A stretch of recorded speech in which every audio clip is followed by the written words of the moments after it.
Olá, minhas queridas, estamos de volta em mais um capítulo do livro Uma Mulher que Reflete o Coração de Jesus, 30 Passos para Seguir os Exemplos de Cristo, de Elizabeth George. Hoje nós estamos no 9º dia e estaremos tratando de como ser perdoador como Jesus. Eu te perdoo. Três palavras que são até fáceis de falar. Três palavras que são extremamente difíceis de falar a sério e viver. Desde os dias em que Adão e Eva sucumbiram às artimanhas do diabo em Gênesis 3 e desobedeceram a Deus, o pecado faz parte da vida diária de todo ser vivente. Você não consegue passar nem um dia sequer sem que alguém a magoe. Você pode ser esnobada, ignorada, deixada de lado ou passada para trás. Você pode ser repreendida, ignorada, humilhada ou criticada. Pode ser traída e abandonada. Pode ser motivo de fofoca e difamação. Pode ser iludida, enganada e trapaceada. Pode ser embrumada, abusada ou descartada como amiga, participante, parceira ou funcionária. E essas ofensas também podem acontecer com os membros da sua família e amigos. Esta lista de injustiças poderia ir longe e vai. Mas o nosso foco, ao considerar o que significa refletir o coração de Jesus, precisa ser este. Como os maus tratos são ocorrências comuns, previsíveis e definitivamente virão, o que podemos fazer a esse respeito? O que devemos fazer com a dor infligida a nós e aos nossos amados? Como podemos suportar os erros e ainda perdoar aqueles que os infligiram, como Jesus fez e como Jesus nos mandou fazer? Ou, colocando de outra forma, como podemos refletir o magnífico perdão de Cristo? Antes de começarmos a observação de hoje sobre Jesus e sua capacidade divina de perdoar, olhemos para a própria origem do perdão para a raça humana voltando no tempo. Viajemos pela cena que mencionei anteriormente que ocorreu no Jardim do Éden. O que aconteceu depois que Adão e Eva se rebelaram contra Deus? Bem, houve consequências definitivas. Primeiro, o casal foi sentenciado a uma vida de dor e trabalho árduo, coisas que nunca haviam experimentado na perfeição sem pecado do Éden. Então foram expulsos do paraíso, do jardim que sempre conheceram e impelidos ao mundo carregado de pecado para se defender e sustentar as suas próprias vidas. Essa foi a má notícia. Mas qual foi a boa notícia? A boa notícia foi que Deus perdoou o casal pecaminoso que ele tinha criado com amor para ter comunhão doce e íntima e perfeita com ele. Além disso, ele os vestiu, Gênesis 3:21, e os mandou embora para ter uma vida nova em oposição à morte que o seu pecado merecia. Apesar de seu novo lar não ser nem um pouco agradável e perfeito, como que tinham conhecido no jardim, Deus supria suas necessidades. O perdão começou lá atrás com Deus e ainda é assim hoje. Deus tomou a iniciativa de perdoar o pecado de Adão e Eva. O seu primeiro ato de perdão e purificação com relação ao casal foi vesti-los com peles de animais sacrificadas. A morte física sofrida pelos animais deveria ser a deles, mas foram os animais que morreram, uma prévia morte vicária de Jesus por nossos pecados.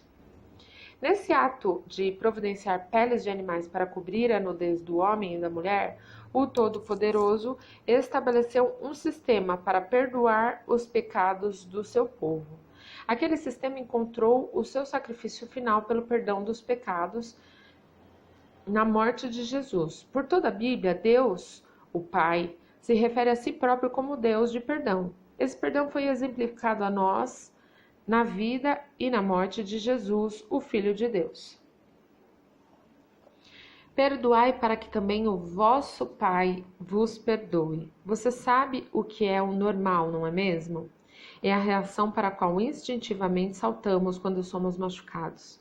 Seja a nossa ferida emocional, seja física, avançamos em modo de retaliação. A pessoa normal pensa: você me machucou, então vou te machucar. Esse tipo de reação é o padrão natural, normal do mundo. Não é segredo que o perdão não é uma reação normal ou humana. Mas Jesus nos mostra o caminho. Na verdade, ele nos chama para dar a resposta oposta quando erram conosco. Devemos refletir Jesus e dar a resposta sobrenatural. Jesus não respondia aos abusos amontoados sobre ele, devolvendo mal com mal. Ele reagia e ensinou que deveríamos reagir, exatamente na direção oposta. Ele disse: quando estiverdes orando, se tendes alguma coisa contra alguém, perdoai, para que também o vosso Pai, que está no céu, vos perdoe as vossas ofensas. Com essas palavras, o próprio Jesus nos informa o que deseja de nós. E a propósito, não são sugestões, mas ordens do próprio Mestre. Jesus está pedindo que você e eu perdoemos como ele perdoou, para refleti-lo. Ele quer que reajamos por um padrão mais alto, um padrão divino. Como diz o ditado, errar é humano, perdoar é divino. Isso significa que se a pessoa que a machucou ou devastou a sua vida nunca se arrepender, ou nunca reconhecer a dor que lhe causou, ou nunca lhe pedir perdão, ou nunca lhe dizer sinto muito, você ainda está disposta a estender o perdão a esta pessoa? Perdoar essa pessoa a libertará de um fardo pesado de amargura. O perdão não diz respeito aos outros, não diz respeito àqueles que a machucam, diz respeito a você e a sua conexão com Deus. Como está o seu relacionamento com Ele? Você já aceitou a morte de Jesus em seu lugar como perdão pelos seus pecados? Perdoar os outros começa com Deus. É com o princípio de Jesus nos ensina. Aquele a quem se perdoa muito, este ama muito. Lucas, capítulo 7, versículo 47. No perdão, Jesus programou uma nova ordem de vida. Viver em amor em lugar de ódio.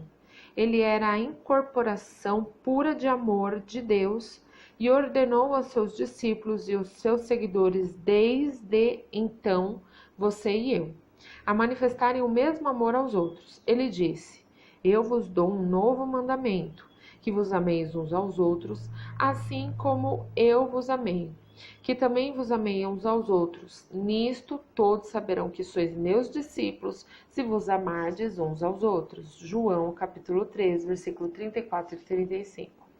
O apelo do nosso Salvador, endereçado a nós tantos séculos atrás, foi para imitarmos o seu coração perdoador. Como ele pontuou, nosso amor e perdão seriam e são um sinal para o mundo vigilante de que marchamos numa batida diferente. Seguimos o Senhor Jesus Cristo e não nossas emoções, o que vemos ou lemos, ou o que testemunhamos à nossa volta ou o que nos mandam fazer.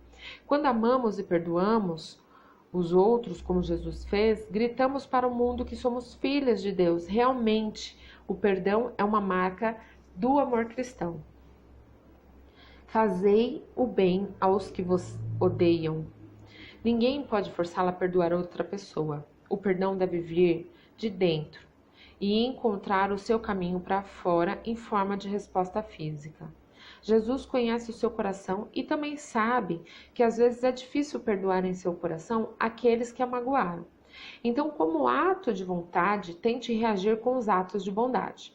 Muitas vezes você descobrirá que os atos certos levam a sentimentos certos. Nosso Senhor nos diz: amai os vossos inimigos, fazei bem aos que vos odeiam, abençoai os que vos amaldiçoam e orai pelos que vos maltratam. Ao que te bater numa face, ofereça também a outra. Ao que houver tomado a capa, deixe que também leve a túnica. Dá a todo que te pedir, e ao que tomar o que é teu, não lhe peça de volta. Como quereis que os outros vos façam, assim fazei a eles. Lucas capítulo 6, versículo do 27 ao 31. Um coração puro, pleno de amor de Deus, a capacitará a mostrar amor e perdão. E alguém que tem errado com você. Como se faz isso? Você sabe estender gentileza e bondade? Pode mandar um presente, pode sorrir para essa pessoa. Muitas vezes descobrirá que o seu primeiro gesto derreterá a frieza dela com você. Mas independentemente disso, você terá ativado ou derretido qualquer frieza em seu coração. Você estará avançando para perdoar uma pessoa que errou com você. Você deparará com o seu coração derretendo para poder perdoar livremente outra pessoa exatamente da mesma forma que Deus a perdoou em Cristo. Efésios capítulo 4, versículo 32. Perdoar aos homens as suas ofensas. Mencionei anteriormente que Deus nos ordena perdoar os outros. Isso significa que o perdão não é opcional. Devemos perdoar aqueles que erraram conosco. Mateus 6,12. Como Jesus declara que nos referimos como a oração do Pai Nosso. Perdoar aos outros não está aberto a debates, não é a própria marca de um cristão. Jesus faz uma advertência alarmante sobre o perdão. Porque se perdoardes aos homens as suas ofensas, também vosso Pai Celestial vos perdoará. Se, porém, não perdoardes os homens, tampouco vosso Pai perdoará as vossas ofensas. Mateus capítulo 6, versículo 14 e 15. Se nós esperarmos ser perdoadas, precisamos praticar o perdão. O perdão de Deus para o pecado não se baseia em alguém perdoar os outros. O perdão de um cristão, sim, se baseia no entendimento de que ele foi perdoado. Efésios capítulo 4, versículo 32. A comunhão pessoal, diária e permanente com Deus é o que está em vista nesses versículos, não a salvação do pecado. Uma pessoa não pode andar em comunhão com Deus se ela se recusar a perdoar os outros. Até quantas vezes eu deverei perdoar? Um dia, quando Jesus ensinava numa região próxima ao Mar da Galileia, o seu discípulo Pedro fez uma pergunta que provavelmente tinha se formado em sua mente algum tempo atrás. Senhor, até quantas vezes deverei perdoar o meu irmão que pecar contra mim? Até 7 vezes? Mateus capítulo 18, versículo 21. Pedro estava sendo generoso quando sugeriu perdoar alguém 7 vezes, pois o ensino da tradição rabínica era que uma pessoa ofendida precisava perdoar o seu irmão apenas 3 vezes. Pedro estava perto de Jesus o suficiente para saber que perdoar os outros era importante para o Senhor, mas talvez tenha imaginado quanto que é o suficiente. Pedro estava certo de pensar que Jesus provavelmente desejaria que os seus seguidores mostrassem mais perdão do que a tradição rabínica requeria. Contudo, a réplica de Jesus comunicou que precisamos exercitar o perdão a uma extensão muito maior. Não te digo que até 7 vezes, mas até 70 vezes 7, versículo 22. Você pode fazer as contas? São 490 vezes que devemos perdoar um indivíduo que pecar contra nós, vez após vez. Ao dizer 70 vezes 7, Jesus estava ensinando que o perdão deve ser estendido 490 vezes mais. Em outras palavras, o perdão não tem limites. Devemos perdoar não importando o número de pecados cometidos. Jesus não estabeleceu limite nenhum para perdoarmos alguém que cometeu ofensa sem limite contra nós. Então Jesus, o sumo mestre, assim como o sumo perdoador, contou uma parábola que ilustrava o conceito de perdão ilimitado. Versículo 23 ao 25. Ele contou de um rei que queria acertar as contas com os seus servos. Um servo devia uma quantia enorme, 10.000 talentos. Isso é o equivalente a cerca de $1 milhão na economia atual. Bem, é claro que o servo não poderia pagar. Então, conforme o costume da época, o rei ordenou que o servo e sua família fossem vendidos como escravos para recuperar parte da sua dívida. Mas quando o servo apelou para o seu amo, implorando por tempo para pagar a sua dívida, o amo teve pena de seu servo e cancelou a dívida e o libertou. Então, o que o devedor perdoado fez? Saiu e encontrou outro servo que lhe devia uma quantia muito menor, 100 denários. O denário era equivalente a um dia de trabalho. O primeiro servo exigiu o pagamento e se recusou a mostrar misericórdia para com seu devedor. Na verdade, mandou lançar o segundo servo na prisão até que pagasse a dívida. Como a parábola termina?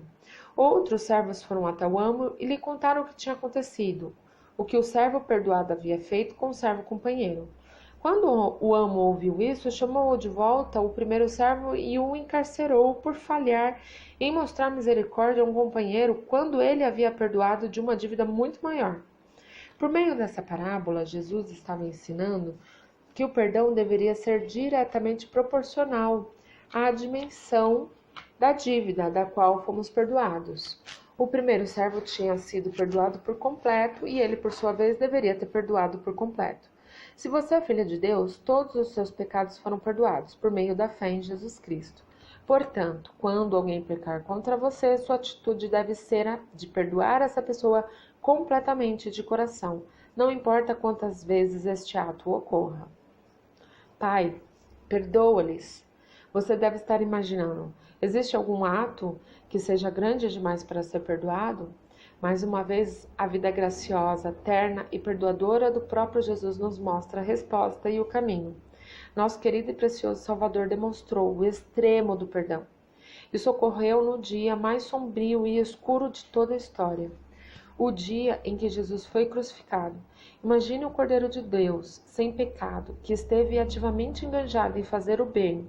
Por 3 anos de ministério terreno, por causa da sua bondade, surdos puderam ouvir, cegos passaram a ver, mortos foram ressuscitados, pecadores perdoados. E ainda assim, em lágrimas, terminamos a leitura de cada um dos 4 evangelhos tentando completar o nosso Jesus. Deus em carne humana, pendurado numa cruz e sofrendo a mais desumana das mortes. Como Jesus reagiu à crueldade infligida a ele? Ele disse: Pai, perdoa-lhes, porque eles não sabem o que fazem. Lucas capítulo 23, versículo 34. Essas palavras quase inacreditáveis foram uma expressão de compaixão ilimitada da graça divina. Consideremos a questão novamente. Algum ato é grande demais para ser perdoado? Temos nossa resposta em nosso Senhor, não é mesmo? Nem precisamos fazer a pergunta.